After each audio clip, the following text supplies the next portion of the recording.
To Tell the Truth, gang, show 2562, which is comes right after the one we did before. Directed by Lloyd Gross, 12/16/75. Take one.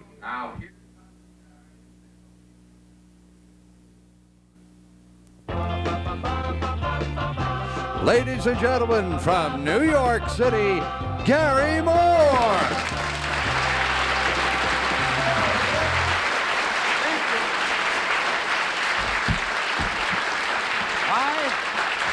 Hello, Bill Wendell. Greetings, assembled friends, and welcome to a special edition of To Tell the Truth. I don't know if any of you out there are aware of it, but we are celebrating our bicentennial this year. You hadn't heard of it? It's been in all the papers, all over the place. I would like to show you all something which was part of our centennial celebration of the United States. This flag actually was made in 1876, especially to celebrate our nation's 100th birthday. And here is a flag that is probably more familiar, our 1976 bicentennial flag. And there will be more about flags, banners, standards, ensigns, pennants, and gonfalons right after we meet our above-standard panel here on To Tell the Truth. Nipsey Russell. Peggy Cass. Bill Cullen. And Kitty Carlisle.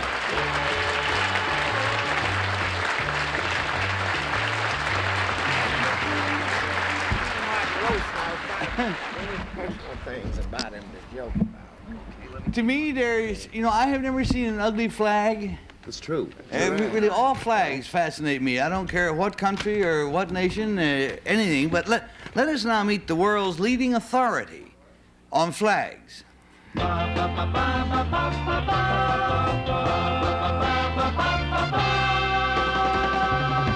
Number one, what is your name, please? My name is Whitney Smith. Number two. My name is Whitney Smith. Number three. My name is Whitney Smith. And your somewhat difficult task, panel, is to unfurl the real Whitney Smith, and here is his star-spangled statement. He says, I, Whitney Smith, am the executive director of the Flag Research Center, and am considered to be the world's leading authority on flags.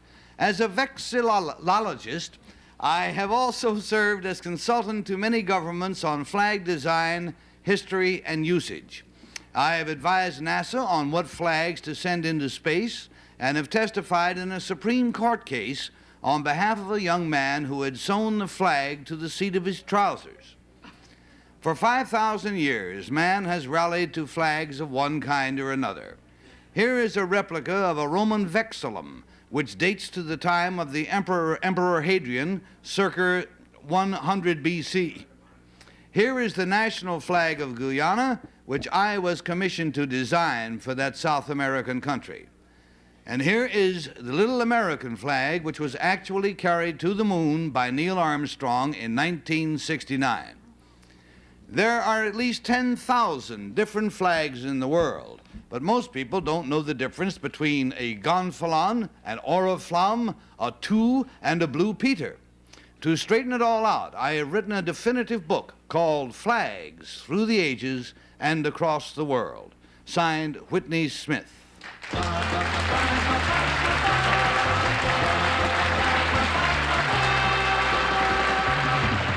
And I don't know about you, but I am always been very glad that the American flag is the design that it is, because otherwise the guy who wrote Stars and Stripes Forever wouldn't have made a nickel. It's not an important thought, but it beats crocheting hockey pucks. Right. And we'll be right back. I like it. I don't care. All right, friends, across the way we have three gentlemen, all claiming to be Whitney Smith, world's foremost authority on flags. And let's start with the high-flying Nipsey Russell. Well, I'll start with number three. Can you tell me what happened at 239 Arch Street in Philadelphia some time ago? It's believed that that's where Betsy Ross made the first flag. I see. Number 2, can you tell me for what qualities the colors red, green, and black in many of the flags of African nations stand? Well, usually red would be attributed to blood, and black to the black people, and green to vegetation in an African flag. I see. Number 1 now. What flags are flown by vessels at sea? The flags of the nations which own the ships or the ports of call? They fly their own merchant flag, and generally the one on the bow is called the jack, and the one on the rear stern is called the ensign. That's generally what they fly. Okay, back to number 2. What treatment should be accorded American flags and other banners of nations after the flag is ragged or outlived its usefulness? Well, if it's no longer serviceable, it should be burned. And that takes us, please, to Peggy. Thank you. Number 3, what is the official material of an American flag? I mean, what kind of cloth should it be made out of? There is no official material. Most American flags today are made of nylon. Thank you. Well, number 1, wasn't there once a rule that the official American flag, like, that flew over things, had to be some kind of worsted? A worsted? Yeah. Well, it was sort of a Yorkshire woolen, but since then it's changed to a nylon and a woolen combination. Thank you. Number 2, what was Guyana before it became Guyana, if you did the flag? Well, it was called British Guyana. It was a colony. Thank you. Number 3, what is the emblem on the flag of Massachusetts? It's the state seal of Massachusetts. And what is that? It's a seal with, I recall, an Indian and a settler. Thank you. Number 1, has anybody got the right to fly a flag? Yes, if they fly it properly, proper manner. Thank you. Number 2, where did the word... There's lots of things of flags. I mean, you don't just have to have a flag. I mean, isn't a flag just a sort of a banner? Well, the terminology is very confused. Yeah, I'm confused. There are technical terms. Banner sometimes is used for a church flag or one that's a special material or design, but flag can be used for any type of... Because you can flag down a train. You don't have to have a special flag for that. And that takes us to Bill Cullen. Number 1, some years ago when the Queen Mary, the Queen Elizabeth, I think, or the Mary, one of those two, made their last voyage back to England, they flew a long pennant off one of the after masts. Can you tell me, number 1, what that one was? No, I don't recall that at this time. Number 3, do you have any idea what that pennant was that the Queen Mary flew? No, I don't. Number 2, there's gold braid around the edge of flags from time to time. You don't see it there always. You do see it there sometime. When is it proper, number 2, to have a flag with that gold braid? Well, a fringe would be used on a parade flag or for an official, such as a general or a member of the government, a special flag. Staying with you, number 2, there's a jackstaff on a ship. I think number 1 mentioned it. Where is the jackstaff? It's at the prow of the ship. And what is usually flown on that? The jack. And when is it flown, number 2? When the ship is in harbor, is the principal time when Number it's 3, flown. are all jacks alike? All jacks are small flags. Number 1, there's a flag that we used to see in history. It says, "Don't tread on me." It was an American flag, I believe. What did "Don't tread on me" mean, and whose flag was it? Well, it's traced back to Benjamin Franklin, and the Don't Tread on Me was sort of split in pieces in the sense that united, we must be united to work together. Number 2, there's a flag that... And we got buzzer, and we finally go to Kitty Carlisle. Thank you. Number 2, what's the difference between a pennant and a flag? Well, a pennant is a type of flag, but it's distinguished because it's usually long and narrow and sometimes has a cut in the end of it. It's, in other words, a sort of a swallow-tailed. Thank you. Number 3, whatever happened in the Supreme Court case for the young man who sewed the flag on the seat of his pants? In the case of the Supreme Court, the defense was upheld. The Supreme Court threw out the case as being too vague. And number 1, isn't Oriflamme just a French flag? Well, it's more than that. It describes, in general, all types of flags that have a brilliant type color, such as a brilliant red type color or a bright yellow and so forth. Thank you. Number 2, what is that flag that says 1776, 1876? That was used at the time of our centennial 100 years ago. It was just a sort of a celebration flag with no official standing. And number 3, the one that Mr. Armstrong brought to the moon, he brought it back down again with him? Why Yes, did he leave did. Oh, he didn't leave it there. He left a larger flag there. Oh, I see. Number 2. And there you go. All right, friends, we've heard the bells. I think I heard somebody on the panel say this is really tough, huh? This is really, really Is this a good team? terrific. All right, friends, that means it's tough for you at home, too, I suppose. Who do you think? Is it number 1? Or is it number 2? Or is it number 3? We're going to find out who starts the voting in this case. I think Nipsey does, yeah.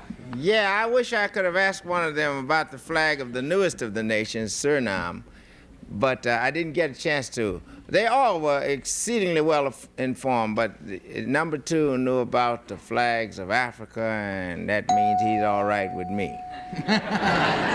And so, smack in the middle, we've got it too, and we're going to Peggy. Well, they were all sensational. Number 1, I never knew anybody that knew as much about flags as you, so I didn't vote for you. Now, number 3 knew about the Indian on the state of Massachusetts flag, and that is right, so I voted for him. And so we've got a pair of 2s, and we're going to Bill Cullen. What would you put on it? An Eskimo? Number 2 knew about the jack and only in port, and if I recall, only in port on a Sunday may it properly be flown. But on the basis of that knowledge, I voted for number 2. Everybody's, well, no, not everybody. We got a pair of 2s, and Boy, Kitty. they were marvelous. Really terrific, Number especially 1 knew one. everything. Number 2 knew about the swallow on the pennant. But I voted for number 3. That Indian and the settler kind of sold me. What settler? The settler in the There's no settler. settler. He said an Indian and a settler. There was a settler, because when he walked in, the Indian said, uh-oh, there goes the neighborhood. This is an Indian.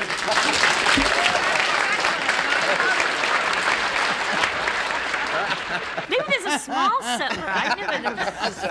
You should visit your home state sometime. All right, friends, the votes at this moment are all in. So will the real Whitney Smith, sir, please stand up? I think we picked our position there. It's number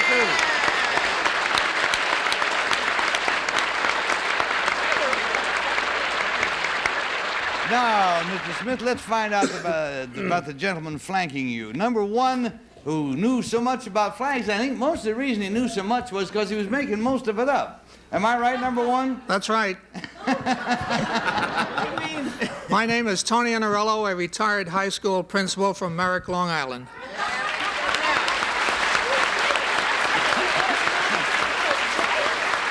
I'm going to tell you, that was as valiant a try as we've had in a long time.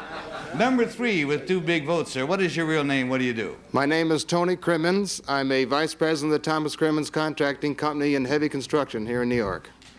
There you go. Well, Mr. Smith, I want to thank you very much. It's an extremely handsome book. As I said, I've loved the looks of flags anyhow, and they did a marvelous job of reproduction in this case. Thank you very much, sir, and thank you, gentlemen.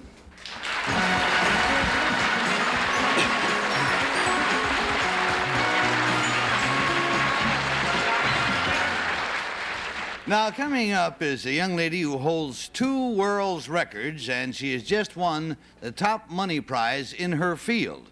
So stick around for A Girl Who Made Good story in just about a couple minutes.